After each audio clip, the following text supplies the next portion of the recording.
নীল আকাশ আর সবুজ প্রকৃতি শান্তির এক ঠিকানা।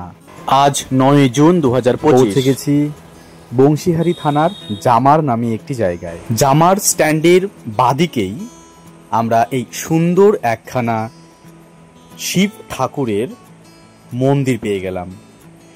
হিন্দু ধর্মের একজন প্রধান দেবতা এবং শৈব সম্প্রদায়ের আরাধ্য।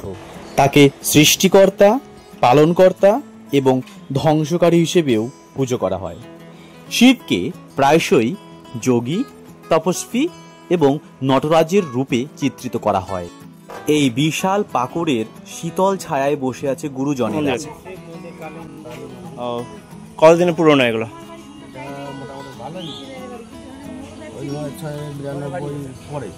বিরানব্বই পরে। আমাদের ওই গঙ্গারামপুর থেকে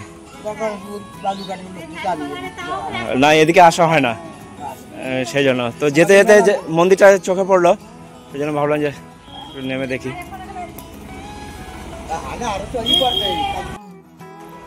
শিব থাকবেন আর মা থাকবেন না, তা কি করে হয়? মায়ের দর্শন আমরা করে নিলাম আগেই। মন্দিরের সাথে লাগানো একটি ছোট্ট প্রাথমিক বিদ্যালয়। পুরনো দিনের সেই নির্ভেজাল সময়গুলো মনে পড়লে বুঝি ছোট ছোট মুহূর্তগুলোই জীবনের সবচেয়ে বড় আনন্দ। কথাগুলো নিয়েই ভাবলেই চোখ ঝাপসা হয়ে ওঠে। আমাদের সময় নির্দিষ্ট কোনো পোশাক ছিল না। বাড়ির পোশাক পরেই স্কুলে চলে যেতাম, সেই ছুটে ছুটে। জীবনের সবচেয়ে মূল্যবান এবং খুশির সময়ে তারা দাঁড়িয়ে আছে, বন্ধুর কাঁধে হাত রেখে বেরিয়ে আসছে সবাই। সামনেই এত সুন্দর একটা ফুল গাছ দেখতে পাবো ভাবতেই পারিনি। তবে ফুল গাছটা যে কি গাছ, কি ফুল তা চিনতে পারছি না। তোমরা কেউ চিনে থাকলে কমেন্টে জানিও এই ফুলটা কি ফুল বা গাছটার নাম কি। মন্দিরের সামনেই খুব বড় করে গাছটা এখানে রয়েছে।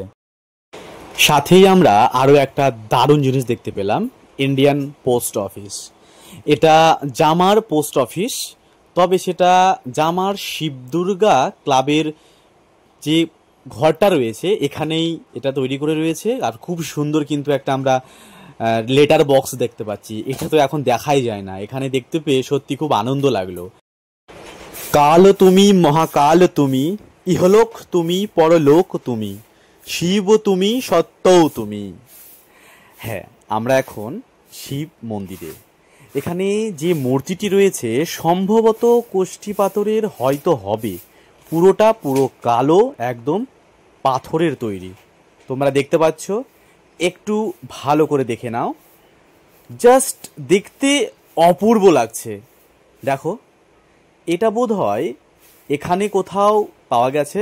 আর এই যে শিবলিঙ্গটা দেখতে পাচ্ছি এটাও পাওয়া গেছে। সাথে কিন্তু খুব সুন্দর করে সাপের ছবি ছাপা আছে। তো বহুদিন আগেকার এই মূর্তি, এই শিবলিঙ্গ এটা পাওয়া গেছে। কখনো জামারে এলে এই মন্দিরের দর্শন অবশ্যই করবে তোমরা।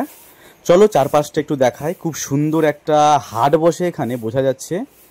তো এখানে এখন পুরো চারিদিকটা পরিষ্কার, শীতল একটা বাতাস বইছে। এই যে বটগাছ, সত্যি অপূর্ব এক দৃশ্য এখানে। প্রকৃতি যেন হাসছে।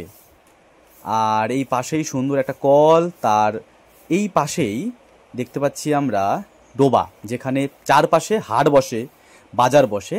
তো টিনের চাল, আর সাথে দেখতে পাচ্ছি নন্দী মহারাজ। শিব থাকবে না, নন্দী মহারাজ থাকবে না, তা কি করে হয়? তোমরা নিশ্চয়ই জানো পাকুড় গাছের নিচে শীতল বাতাসে এই গরমের দিনে কেমন লাগবে অনুভবটা।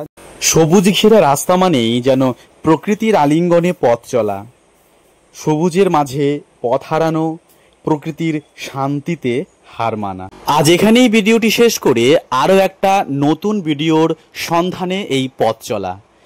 এতক্ষণ ভিডিওটা দেখার জন্য অসংখ্য ধন্যবাদ। সঙ্গে থেকেও একটা লাইক করে দিও, কমেন্ট করে দিও, আর বন্ধুদের সাথে শেয়ার করে দিও। তোমাদের একটা লাইক আর একটা কমেন্ট আমাকে আরও অনেক বেশি উৎসাহিত করে তুলবে।